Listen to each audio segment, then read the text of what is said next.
এসেছে নতুন শিশু, তাকে ছেড়ে দিতে হবে স্থান। ক্যারিয়ারের এই বেলায় এসে সাকিব আল হাসান শোনালেন একই গান। লাল বলের ক্রিকেট কবে ছাড়বেন তা বলার ফাঁকে জানালেন টি-20টাও ছেড়ে দিতে চান। একজন সাকিব ভক্ত হলে তবে তো আপনার সামনে হুড়মুড় করে ভেসে উঠবে হাজারো স্মৃতি। কারণ ব্যক্তি সাকিব কেমন তা নিয়ে বিতর্ক হতেই পারে, তবে এই ক্রিকেটারের মান নিয়ে যে কোনো প্রশ্নের উত্তরে পরম বন্ধু থেকে শত্রু সবাই কথা বলবে একই তাল লয় সুরে। টি-20তে বেস্ট সাকিবীয় স্মৃতি কোনটা সেসব মাপা যেতে পারে হরেক রকম নিক্তিতে, তবে তার ভেতর থেকেই সম্ভাব্য সেরা 5 অলরাউন্ড পারফরমেন্সের গল্প এবারে বলা যাক। শুরুটা করা যাক আয়ারল্যান্ডের বিপক্ষে চট্টগ্রামের মাটিতে সাকিবের পারফরমেন্স দিয়ে। গেল বছর মাঠে গড়ানো ওই সিরিজের ম্যাচটায় সাকিব ব্যাটে বলে প্রমাণ করেছিলেন কেন তাকে বলা হয় বিশ্বসেরা অলরাউন্ডার।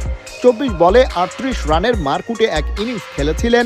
সেই সুবাদে বাংলাদেশ 3 উইকেটে স্কোরবোর্ডে তুলেছিল 202 রান।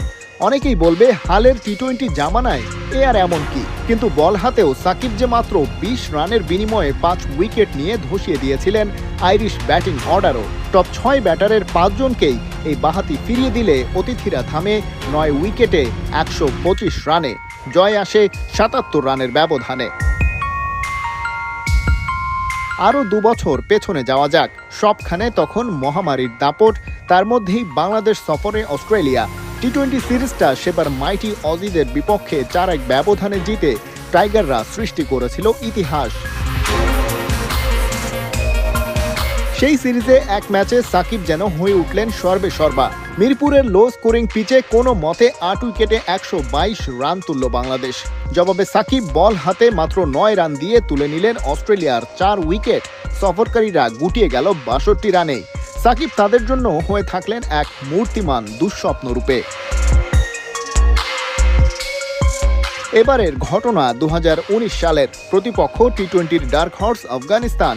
বল হাতে তেমন ভালো করলেন না সাকিব, কোনো মতে পেলেন একটা উইকেট, কিন্তু তার ডিকশনারিতে তো ফ্লপ বলে কোনো শব্দই নেই। চট্টগ্রামে 7 উইকেটে আফগানদের সম্মানজনক 138 রানকে ধাওয়া করতে 3 নম্বর ব্যাটার হিসেবে নামলেন আর 45 বল খেলে করলেন 70 রান।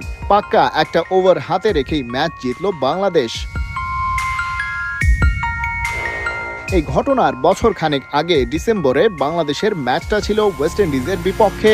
মিরপুরে দ্বিতীয় টি-20তে টাইগার অধিনায়ক Shakib Al Hasan, captain leading from the front, bat হাতে 26 বলে করলেন 43 রান। 4 উইকেটে টাইগারদের স্কোর বোর্ডে 211। ক্যারিবিয়ানদের সেদিন ব্যাট হাতেও স্বস্তি দিলেন না। 20 রান দিয়ে তুলে নিলেন 5টা ক্রুশিয়াল উইকেট। প্রথম বাংলাদেশি বোলার হিসেবে এই ফরম্যাটে বোলিং ইকোনমি রাখলেন 6-এর নিচে। ওয়েস্ট ইন্ডিজ গুটিয়ে গেল 175-এ। টাইগারদের জয়টা সেদিন এসেছিল 36 রানে।